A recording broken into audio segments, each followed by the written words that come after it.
Well, looking at your whole career, if you could pinpoint one tournament or just one single match that has been more important than the other, which one would it be? Well, I mean, for me, a milestone was always the Pete Sampras win in Wimbledon 2001 in the 4th round when I beat him 7-5 in the 5th. That was for me, of course, that what made me become famous on the tennis tour. It made me really believe I could beat the best. But then, honestly, I had matches, many matches that actually I learned a lot from. Like for instance, I played the junior U.S. Open finals. I lost to an Albanian, for instance. And I was already so happy to be in the finals. And I ended up losing it and was so disappointed. I was like, it's very strange, I have to work harder to beat him next time. And this is, milestones when you realize you still have potential, and these are really moments when you improve a lot, especially when you're young. Mm-hmm. So do you remember any time that you realized that, God, I'm pretty good at this? Yes, I mean, there was many moments when I turned #1 junior in the world, when I won Junior Wimbledon, later on when I beat Carlos Moya in '99 when I was only 17. I was 300 in the world. He was number 4. And this is you're like, man, I'm a good player. I'm on the way to achieving maybe great things. And so these are special moments, of course. And yeah, as a tennis player, you always think confident. Usually. So you always think you're better than maybe what you actually are. But you were pretty sure all the time that you had the capability of being a top player. Or? Yeah, I mean, I was always considered a big talent, I mean, not enormous talent, maybe like, Tiger Woods was in golf or Martina Hingis was in tennis, but they were considered already superstars at 10 years old. That was not the case for me. I was a little guy playing in Basel, practicing hard and hopefully making the breakthrough. But, in Switzerland we're quite conservative, we say, okay, you might be good, but schools come first and then comes sports, So you're always set back by all the people, You go to the dentist, he asks, so what are you doing today? And they're like, yeah, I'm a tennis player. And I goes like, yeah, but that's not a job, So you're like, well, I'm trying, to make it work. And then 3 years later, you're #1 in the world. So it's just sometimes the way it goes. And it's interesting, because now I think sports is becoming more important in Switzerland, which is nice, to see, because hockey is big here, soccer is big, skiing, tennis, we've had a lot of success. Alinghi, was the America's Cup, so sport is really becoming something very important in this country. So can you put words on how big are you in Switzerland? I mean, can you walk the streets here? I mean, I can, yes. I mean, at least I can still run outside, it's no problem. Honestly, the paparazzis don't really exist in Switzerland. I have never really had a problem, except maybe one time when I came back from a tournament. I didn't expect anybody at the airport. There was just one photographer. I was like, what are you doing here, So, honestly, in Switzerland, there's very little problem with that, and I really try to live a normal life. And I think probably people like to see that too, Federer has a normal life. He's not just this golden cage, he's flying all over the world, and he says he's from Switzerland, but he doesn't really belong here. I mean, I'm here probably like 2 to 3 months a year. That's it, because the rest of the time I'm either practicing or traveling.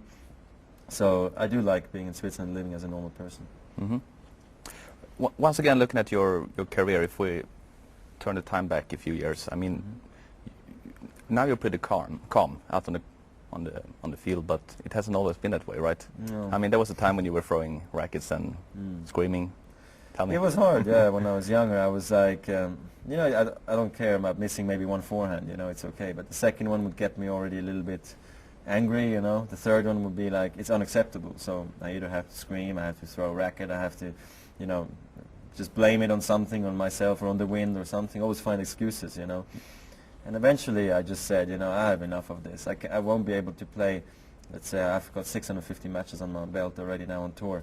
Imagine in 650 matches, every time I would throw a racket, every time I would go crazy, I would go through, an emotional roller coaster. I'm just not in the mood for that, So this is why I told myself I have to settle down a little bit and just, concentrate on the big picture. I'm trying to win this match, of course, but trying to win the tournament, And so I'm always thinking in this way, and then I have an entire year I want to play good, and then, the career, and, so it kind of goes like that, and this kind of made me relax a little bit. But that guy, I mean, the guy throwing the racket and screaming, that was you. How easy was it to change that? Well, I needed it as a youngster, Okay. I just felt like it was something that belonged to my character, I was very energetic. I had, I'm very outgoing, fun and everything, so for me fun was also throwing a racket sometimes because I had to laugh about it, you know. But then later on I realized it was embarrassing doing it in front of 10,000 people on a center court and knowing that, you know, maybe millions are watching at home. For me it was like, this just doesn't feel right, you know, because I would laugh at Goran Ivanisevic throwing his racket, you know, not in a bad way, I just thought it was funny, but still then I was like, I still enjoy more to see Pete Sampras or Stefan Edberg or, you know, these guys, they don't throw rackets, you know, so probably I took a little bit of them. But do you still get the same angry inside nowadays? More disappointment probably, you know, like, oh, why couldn't I hit that for a winner, or why did I miss that ball? And sometimes, you know, you have these short moments where you hesitate, you know, to maybe throw a racket or something, but then I say, oh, come on, it's okay, you don't need to throw a racket to show. You don't need to prove to the people you're disappointed, they probably know it. How important is it to win a Grand Slam for you in 1 year? I mean now, you mean, or my Yeah. first one? No, now.